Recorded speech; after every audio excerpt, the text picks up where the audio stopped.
I don't know about your news feeds or not, but my news feed on Facebook, on Twitter, just when I open up my news apps on my phone, there seems to be a lot written about Israel. It might be the people and the individuals that I follow, but I've been hearing more and more and more almost endless news cycles where Israel seems to be in the headlines. And all sorts of stories. Stories about politics, about violence, about foreign affairs, Israel's relationship with the Jewish community around the world. I wanted to talk a bit about some of those different articles and the different things that get Israel in the news. There's one area which is far too common for many of us. We saw it last week after Friday night services. After Shabbat services, a terrorist murdered 7 Israelis coming home from synagogue. I just imagine the families that were there waiting for them to return from services, the seats that would remain empty that Shabbat, the songs they were planning on singing after their meal and celebration, and instead the cries of grief and the tears that filled their homes. And then in newspaper headlines, major newspapers, the headline read things like, 7 Israelis and 1 Palestinian killed in Jerusalem. Not a terrorist shot and killed after he murdered 7 Jews, 7 Israelis. Or in another attack, when Israel responded and hit a group of terrorists in Gaza or the West Bank, and the Globe featured a cover story. The Globe featured a story when they covered the attack with the headline, Palestinian man fatally shot as Israel attacks persist.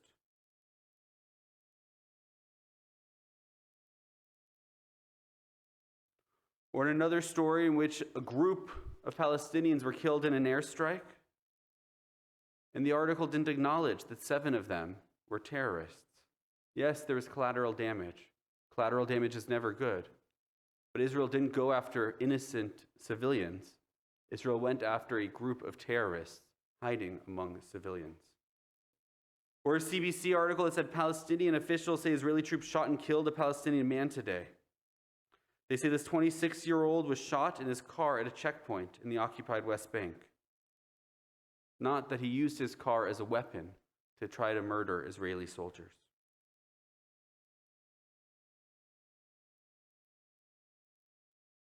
And these articles have been floating around in my newsfeed along with articles from major rabbis, Jewish leaders in North America and other parts of the diaspora world, talking about they're not sure what the future is of diaspora and Israel relations. Talking about how their Zionism they once thought would never falter in the sight of the new, what they call fundamentalist regime. It's faltering. Those who for a long time refused to publicly criticize Israel are now speaking out very loudly. Along with those who have always freely decided they want to criticize Israel are speaking loudly as well. Remember a few years ago, Gil Troy, historian and professor at McGill University, published a piece titled, Are Rabbinical Schools Becoming Anti-Israel Pulpits? And in the article, he discussed various Jewish institutions that make Zionist Jews, Zionist students, future leaders feel like outsiders. I remember I had a Talmud class in rabbinical school in which almost every sugya, every section of Talmud seemed to give our professor a reason to say something critical of Israel. I'm not someone who shies away from criticizing the Israeli government when I disagree with it, from anyone's right to do so. But if every sugya, that's the first thing that it comes to mind, the best way it can be applied, there's something else happening, I think. I remember finding myself in the dining hall sitting with students who had views on Israel radically different than my own when I was in rabbinical school. Those who, rather than joining on rabbinic trips to AIPAC's annual convention, instead stood outside protesting it with J Street or If Not Now. That was hardly the worst that I encountered in my own time in rabbinical school. And I've heard in the years since it's only gotten worse. Remember when I studied in Israel, we had the benefit in the conservative yeshiva of taking classes with students from different schools, from different denominations.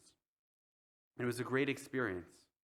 And I made friends with various people from all sorts of schools. One of them who told me that at his own school, students participated in Yom HaAtzmaut, some of them, Israel Independence Day, and others mourned al-Nakba, the catastrophe as it's known in the Arab world.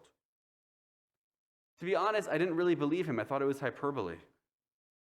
Until I danced in the streets outside the yeshiva in Yom Yerushalayim, while some of his classmates said Kaddish indoors in protest. There was another student that I met during that year from a different school, different conservative rabbinical school, who is now an ordained conservative rabbi.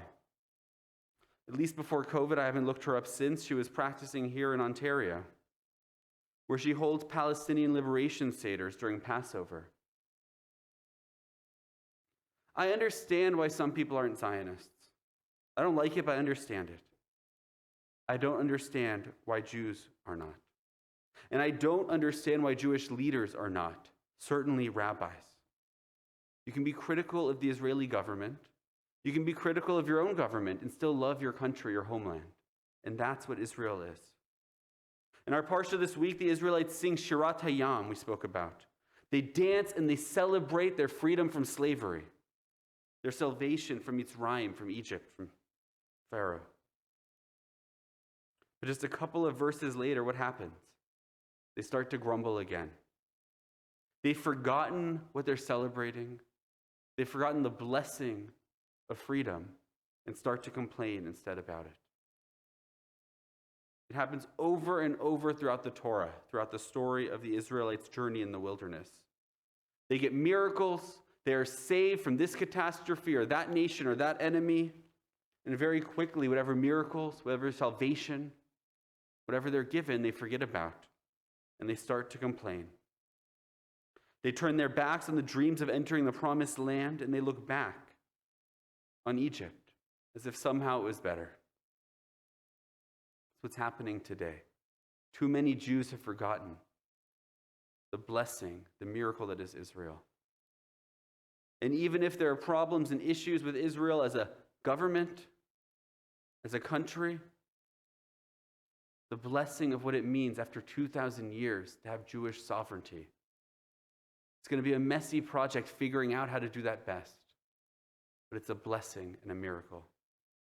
In his Zionist Torah commentary, Rabbi Avraham Feder cites a comment from Rashi. And Rashi is very particular about grammar in the Torah, and he notices something interesting in our parsha. One of the verses, it says, the Egyptians pursued after them. But the Hebrew is Mitzrayim nosea achrehem. Rashi notes that the grammar there is very strange. Egyptians, Mitzrayim is plural. So it should be nosim. But instead, the verb is in the singular, that they pursued after them, nosea. And the lesson, he says, is that the Egyptians who pursued the Israelites were belev echad ke'ish echad. They were of one heart, like a single person. They were united entirely in their mission, which is why that verb is singular. Their mission to destroy our ancestors, to wipe out the Israelites, to wipe out the Jewish people. And they were so united in that goal and acting like a single person, that the Torah treats them that way in the verb. Today we see that again. Our enemies are united. They're of one heart and one mind. They wear different clothing, whether it's the form of terrorism, whether it's the form of wokeness in universities and anti-Zionism, whether it's Jewish leaders pursuing an agenda that on the face of it is important, of civil rights for all, tikkun olam, repairing the world, chesed and kindness, human dignity. These are all Jewish values that are important and integral for any Jewish leader to pursue, but not at the expense of the only Jewish state. The first time we've had sovereignty in 2,000 years. Our enemies are united. We need to be united against them. In the wake of the culture war between Western democracies and fundamentalism, there's an author, Lee Harris, who wrote a book titled Civilization and Its Enemies. In it, he discusses that what we are seeing now is new, at least to those of us here in the West. It's not based on reason or logic. The war we are in against fundamentalists is something we don't understand in modernity. He writes, and this is a quote, Our first task, therefore, is to try to grasp what the concept of the enemy really means. The enemy is someone who is willing to die in order to kill you. While it is true that the enemy always hates us for a reason, it's his reason and not ours. He does not hate us for our faults any more than for our virtues. He sees a different world from ours, and in the world he sees, we are his enemy. It's hard for us to comprehend, but we must if we are to grasp the concept of what the enemy means. That's the enemies of Zionism. That's the enemies of the Jewish people. They don't hate us for rational reasons. We can't stop their hate by being kinder or being nicer. We should stand up for the civil rights of the innocent civilians who are caught in this violence, Palestinians and Jews. But that's not why they hate us.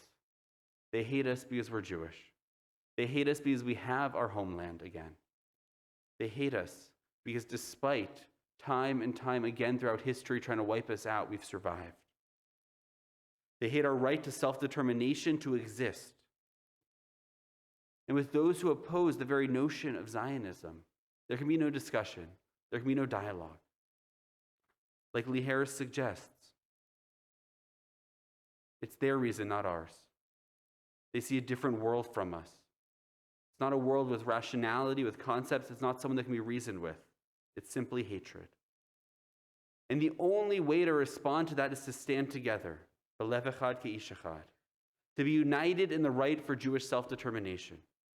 When you hear somebody blame Israel or the peace plan for violent attacks, suggest that Israel brought it on themselves that someone decided to murder Jews coming home from synagogue, that that's somehow justified because of something happening somewhere else in the land, somewhere else in the country. It's not a legitimate view. It's not a view that can be reasoned with, but we have to speak out lest others succumb to it. The responsibility for violence rests solely on the actor. Israel wants peace.